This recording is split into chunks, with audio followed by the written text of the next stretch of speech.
Bonjour les amis, Rémi de France, encore une fois pour les protocoles des sages de Sion. Alors cette fois-ci on va essayer de faire deux chapitres, le 7 et le 8, sur le même podcast. Ce sont des chapitres qui sont relativement courts et j'aimerais avancer. J'aimerais avancer dans les protocoles parce que tout est intéressant évidemment, mais le meilleur, le meilleur est à la fin. Et je tiens absolument à ce qu'on les fasse dans l'ordre. Donc on n'oublie pas évidemment mes bouquins, oui. Hop, le site qui va bien. Vous tapez, de toute façon vous avez tout dans le synopsis du podcast, de la playlist des podcasts. Et en description, bien sûr toujours sur Amazon, ça ne change pas de toute façon. On n'oublie pas leur maître. J'ai pas envie de vous le montrer, il est moche. Aïe aïe aïe. Bref. Tout ça pour vous dire qu'il y a des choses qui sont importantes dedans. J'ai encore eu une conversation avec deux amis tout à l'heure qui m'ont posé des questions. Et je leur ai dit, mais tu écoutes les podcasts que je fais ou pas? Ah non, j'ai pas le temps et tout. C'est bien dommage. Parce qu'ils sont suffisamment courts en fait, ces podcasts. Ils sont suffisamment courts. C'est pas 2 heures de podcast, c'est 30 minutes, 40 minutes. Bon, voilà, c'est vraiment fait pour que chacun puisse s'adapter et pouvoir les écouter. Pas besoin de beaucoup de temps. Puis c'est des podcasts, il n'y a pas besoin de regarder systématiquement. Enfin bref. Donc voilà, elle me posait des questions et puis je lui dis mais écoute, tu sais, protocole de sage gestion, on peut dire ce qu'on veut, hein, mais malheureusement, c'est la vérité. C'est le plan et tout est dedans, absolument tout est dedans. Donc voilà, j'invite les gens vous pouvez même les trouver si vous voulez pas lire mes bouquins, c'est pas un problème. Dans une simple recherche sur Google, vous tapez les protocoles des sages de Sion et vous allez tomber sur des PDF, sur des sites qui en parlent très très bien d'ailleurs. Mais c'est voilà, comme quoi rien n'est caché. Tout est là, il suffit de chercher. Il suffit de chercher. Bref, je vous encourage à chercher par vous-même évidemment. Ne me croyez surtout pas sur parole. Ça serait dommage. Vous êtes conscient, normalement. Donc vous avez aussi cette faculté de discernement à comprendre le vrai du faux. Et surtout si vous êtes en cours de déprogrammation, c'est-à-dire que vous refusez le narratif, hein, que vous avez compris que la politique c'est fait pour nous baiser, hein, voilà. Et que la police en fait ne nous protège pas, elle ne protège que l'État. Ah mais celui qui ne comprend pas ça, il a rien compris. Mais bon, c'est pas grave. Sur ce, nous allons commencer par le chapitre 7. Pourquoi il faut augmenter les armements? Fermentation, discorde et haine dans le monde entier. Coercition de l'opposition des chrétiens par les guerres et par la guerre générale. Le secret est le gage du succès en politique. La presse et l'opinion publique. Les canons américains, japonais et chinois. L'augmentation des armements et du personnel de la police est un complément nécessaire du plan que nous avons exposé. Il faut qu'il y ait plus, dans tous les États, en dehors de nous, que des masses de prolétaires, quelques millionnaires qui nous soient dévoués, des policiers et des soldats. Dans toute l'Europe, aussi bien que dans les autres continents, nous devons susciter l'agitation, la discorde et la haine. Bien alors, petite parenthèse, vous comprenez maintenant pourquoi Emmanuel Macron a décidé de mettre 200 casernes de gendarmerie supplémentaires sur notre territoire. Alors quand je parle de notre territoire, j'ai envie de parler de notre royaume, parce que réellement nous sommes au royaume de France. Le trône est vacant. Et c'est la République franc-maçonnique qui a tout pouvoir, parce que la plupart consentent à cette usurpation. Mais bon, j'ai bon espoir que ça se réveille quand même. Hein. Enfin moi j'espère pas faire tout ça pour rien. Bref, donc comprenez tout ça, c'est pourquoi ils recrutent plus de militaires, pourquoi ils recrutent des gendarmes, des CRS, des policiers, pourquoi ils font des casernes supplémentaires, pourquoi l'OTAN, pourquoi l'ONU, pourquoi l'orogène fort. Bah, c'est parce qu'ils ont peur des peuples, ils ont peur du réveil des peuples, parce que de toute façon le réveil arrivera. Il arrivera, voilà, y a pas le choix. C'est comme ça, c'est écrit, il arrivera, il va arriver, j'espère dans pas longtemps, hein, parce que plus on va attendre et plus ça va être douloureux. Bref, fermons la parenthèse. Le profit est double. D'un côté, nous tenons par là en respect tous les pays qui sauront que nous pourrons, à notre gré, provoquer le désordre ou rétablir l'ordre. Tous ces pays seront ainsi habitués à nous considérer comme un fardeau nécessaire. Secondement, nos intrigues embrouilleront tous les fils que nous aurons tendus dans les cabinets d'État, et cela au moyen de la politique, de contrats économiques, d'engagements financiers. Alors, autre petite parenthèse, maintenant vous allez comprendre aussi pourquoi ils font des contrats entre pays. Alors, les contrats, attention, ça peut être aussi bien des soi-disant richesses, donc du pétrole, de l'eau, de l'eau. Ah ouais, non, ça devient fou, ça devient fou. Mais aussi l'immigration. Donc là, on parle directement de la traite d'êtres humains, d'êtres vivants. La pédophilie aussi, bien sûr. Les fermes à bébés, etc. Enfin bref, j'espère ne rien vous apprendre à ce sujet, sinon vous pouvez faire vos propres recherches et vous tomberez de toute façon sur ces sujets et sur des preuves du factuel. Fermons la parenthèse encore. Pour atteindre notre but, il nous faudra faire preuve d'une grande astuce au cours des pourparlers et des négociations. Mais dans ce qui s'appelle la langue officielle, nous suivrons une tactique opposée et nous paraîtrons honnêtes et conciliants. De la sorte, les peuples et les gouvernements des chrétiens que nous avons habitués à ne regarder que la face des choses que nous leur présentons, nous prendrons une fois de plus pour les bienfaiteurs et les sauveurs du genre humain. À chaque opposition, nous devons être en état de faire déclarer la guerre par les voisins du pays qui oseraient nous contrecarrer. Et si ces voisins eux-mêmes s'avisaient de se liguer contre nous, nous devrions les repousser par une guerre générale. Voilà. Petite parenthèse, vous avez le plan, encore une fois, de la guerre. Pourquoi ? Comment ? C'est toujours pour se sauvegarder eux, pour changer le système, encore une fois, pour changer un petit peu les pions sur l'échiquier. C'est toujours les mêmes manipulations, ils nous l'expliquent depuis le début, et puis ils reviennent dessus, mais avec des détails toujours plus importants, toujours plus intéressants, et toujours plus actuels, j'ai envie de dire, puisque nous sommes en plein dedans, nous le vivons tous les jours. Et il n'y a que ceux qui ont la tête dans le seau, ou qui se comportent comme des autruches, qui ne peuvent pas le voir. À ceux-là, je leur souhaite bien du courage. Parce que quand ça va chier sévère, waouh, le réveil sera très très très douloureux.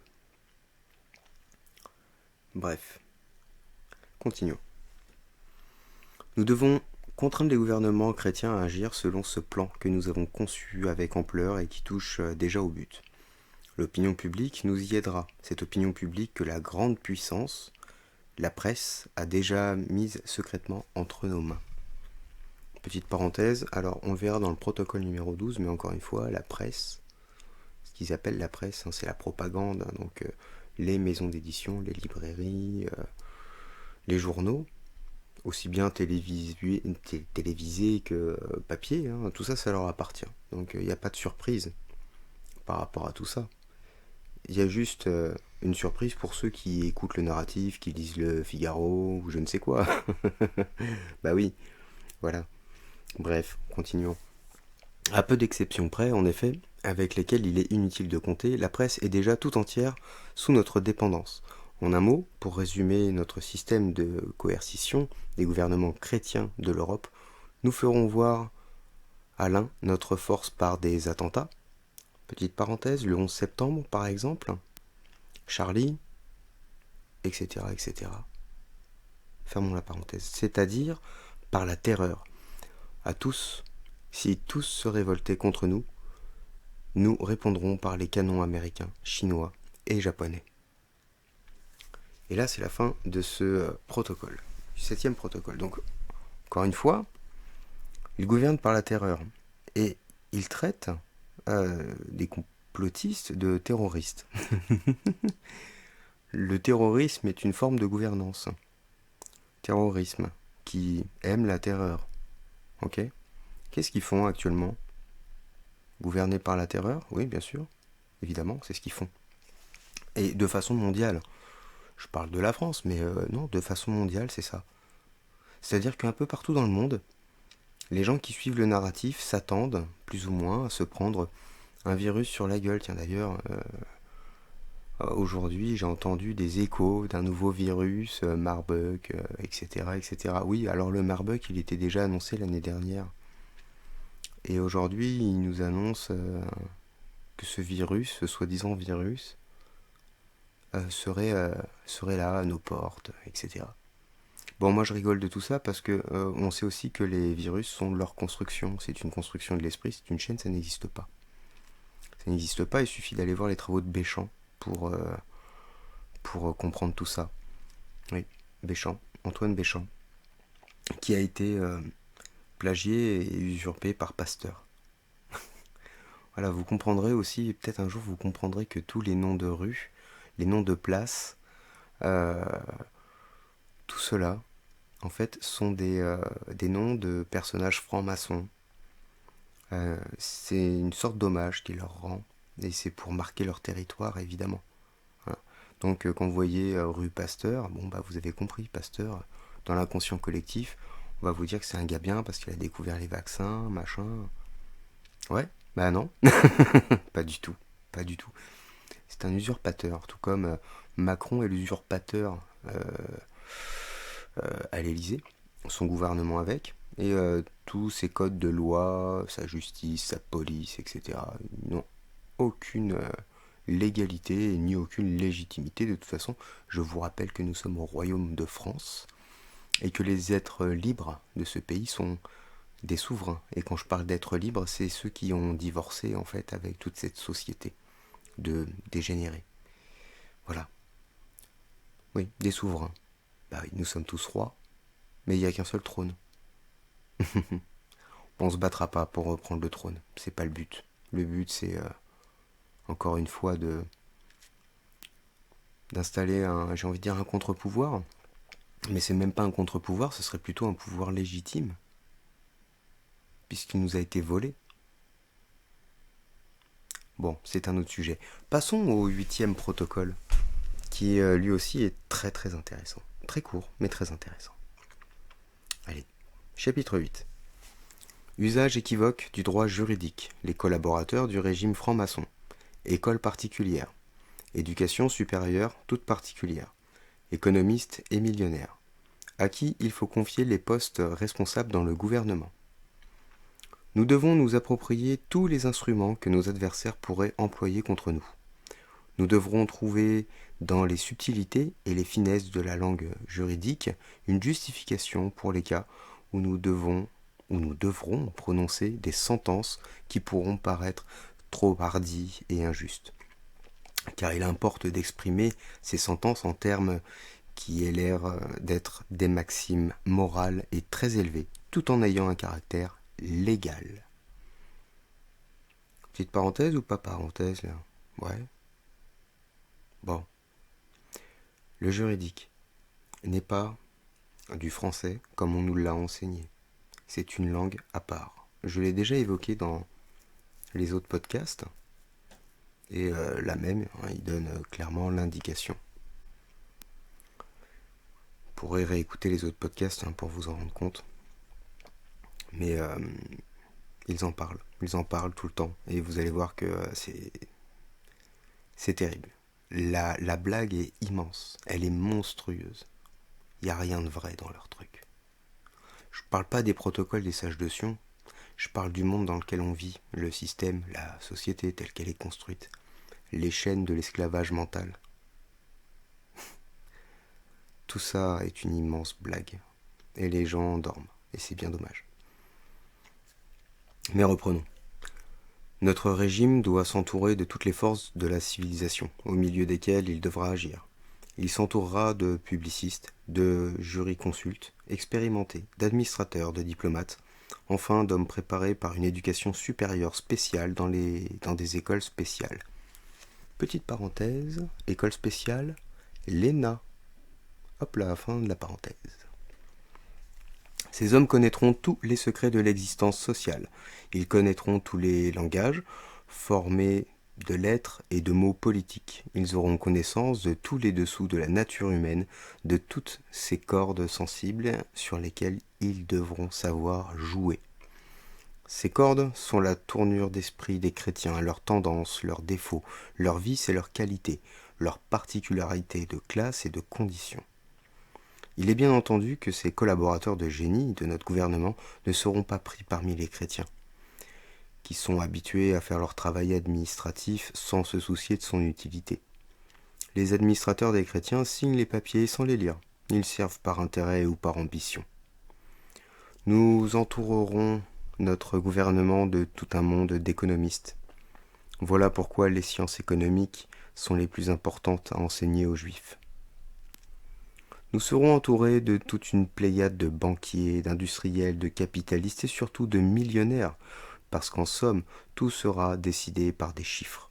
Durant un certain temps, jusqu'au moment où il sera sans danger de confier des postes responsables de nos États à nos frères juifs, nous les confierons à des individus dont le passé et le caractère soient tels qu'il y ait un abîme entre eux et le peuple, à des hommes tels qu'en cas de désobéissance à nos ordres, il ne leur reste autre chose à attendre que la condamnation ou l'exil, afin qu'ils défendent nos intérêts jusqu'à leur dernier soupir. C'est la fin de ce 8e chapitre. Et pour revenir là-dessus, en fait, sur les derniers mots, en fait, hop, tout ceci. Nous confierons à des individus dont le passé et le caractère soient tels qu'il y ait un abîme entre eux et le peuple. Qui sont ces individus ? Ce sont des acteurs, ce sont des gros patrons, ce sont des politiciens, ce sont des magistrats, des juges, des personnes soi-disant importantes dans la hiérarchie autoritaire. Regardez l'affaire Epstein. Epstein, sa technique, c'était viens chez moi, hop, j'ai des copines. Bon, les copines, elles ont 12 ans. Vas-y, un petit peu de coke, beaucoup d'alcool, etc. Et hop là, c'est parti. Partout avec des gamines ou des gamins. Même plus loin que ça. Hein. Enfin bon, bref. Le summum de la criminalité. Le summum du satanisme. Et à côté de ça, Epstein, qu'est-ce qu'il faisait lui ? Il prenait des photos, il prenait des vidéos, etc. Et après, il faisait le maître chanteur. Qui est Epstein ? Epstein. C'est quoi ce nom ? C'est quoi sa consonance ? Voilà, donc la technique, elle est là en fait. C'est-à-dire que ils vont monter un dossier contre ces acteurs de façon à pouvoir les manipuler, à les faire chanter, etc. Donc il est pas rare de trouver des photos de Trump aux côtés d'Epstein. Il est pas rare de trouver des photos de Jack Lang aux côtés d'Epstein et de tellement d'autres encore. Ouais, parce que des Français, il y en a plein. Plein. Mais bon, vous savez, en France, on a 50 ans de retard sur tout ça. Donc, la preuve, tiens, une petite preuve là-dessus qu'on ait 50 ans de retard. Je vais tacler un petit peu Karl Zero, parce qu'il est bien gentil. Karl Zero a dénoncé de la pédocriminalité d'il y a plus de 20 ans. Mais aujourd'hui, les acteurs de ce qu'ils dénoncent, en fait, ils sont plus là, ou alors ils sont enfermés. Enfin bref. L'histoire est close, quoi. Il ne s'intéresse pas aux problèmes actuels. Pourquoi ? Parce qu'il fait partie du jeu aussi, lui. Oui, il fait partie de l'opposition, ce qu'on appelle l'opposition contrôlée. Donc voilà, il dévoile des dossiers 20 ans, 30 ans plus tard, en disant machin, nanana, ouais. Et puis il te met ça sur un site payant. Voilà, pour que tu aies accès à toute leur merde d'il y a 20 ans. Mais c'est pas la merde actuelle, donc tu restes plongé en arrière dans des affaires dégueulasses. Et incapable de voir ce qui se passe aujourd'hui. Parce qu'il ne fait pas son travail. Voilà. Et pourquoi il ne fait pas son travail? Enfin, son travail de journaliste tel qu'on l'entend nous. Pourquoi il ne le fait pas son travail? Bah parce que c'est pas son travail, son vrai travail c'est ça, c'est de faire le berger, de mener, une fois de plus, les moutons à l'abattoir en leur faisant croire des trucs. Voilà. Non mais il y a des dossiers hein, sur Macron. Il y a des dossiers sur Macron, il y a des dossiers sur Chibrit, il y a des dossiers sur tous les membres des gouvernements. Il suffit d'aller les trouver les bonnes personnes qui ont ces dossiers. Ah ouais, ouais, non, j'ai oublié, c'est vrai. Les gens, ils sont un petit peu trop occupés à travailler, à gagner leur vie, gagner leur croûte, remplir leur frigo, surtout aujourd'hui, hein, tout est cher. Les salaires n'augmentent pas, toujours pas, non. Ils vont pas augmenter. Puis bientôt, ils auront plus de propriété, plus d'argent, ils auront peut-être une monnaie fondante, un crédit social. Et ça a pas l'air de les affoler. Ils continuent de marcher dans la rue. Et ils ont toujours pas compris comment il fallait s'en sortir. Nous n'avons qu'une seule méthode, ils l'ont énoncée dans le protocole numéro 6 ou dans le numéro 5. Bon, mais les gens ne veulent pas l'entendre, ils ne veulent pas comprendre, ils ne veulent pas accepter que nous ayons un passage obligé avant que nous redevenions tous des frères. Parce que là aujourd'hui c'est loin d'être le cas, malheureusement. Bien, c'est la fin de ce podcast pour aujourd'hui. Peut-être le 9 ce soir, je sais pas. On verra. En attendant, je vous souhaite une belle journée si vous écoutez ça en journée, une belle soirée si vous l'écoutez en soirée. Et si ces protocoles vous parlent, si ce que je vous dis, en tout cas, fait résonance à l'intérieur de vous, n'hésitez pas à partager, à liker, à commenter, à vous abonner. N'hésitez pas parce qu'il y en a 24 à faire, là on est au 8ème, il y en a encore un paquet. Et des surprises, il y en a encore un paquet. Je vous rassure, moi je les avais déjà bien grattés, ces protocoles. Et même en les relisant, encore maintenant, j'en redécouvre encore et je me dis waouh, je suis passé à côté de ça, c'est incroyable. Bah ouais, c'est incroyable. Comme quoi on évolue toujours, hein. C'est pas un problème. Et c'est aussi notre perception qui change par rapport à tout ça. Voilà, je vous remercie beaucoup de votre écoute et je vous souhaite évidemment le meilleur.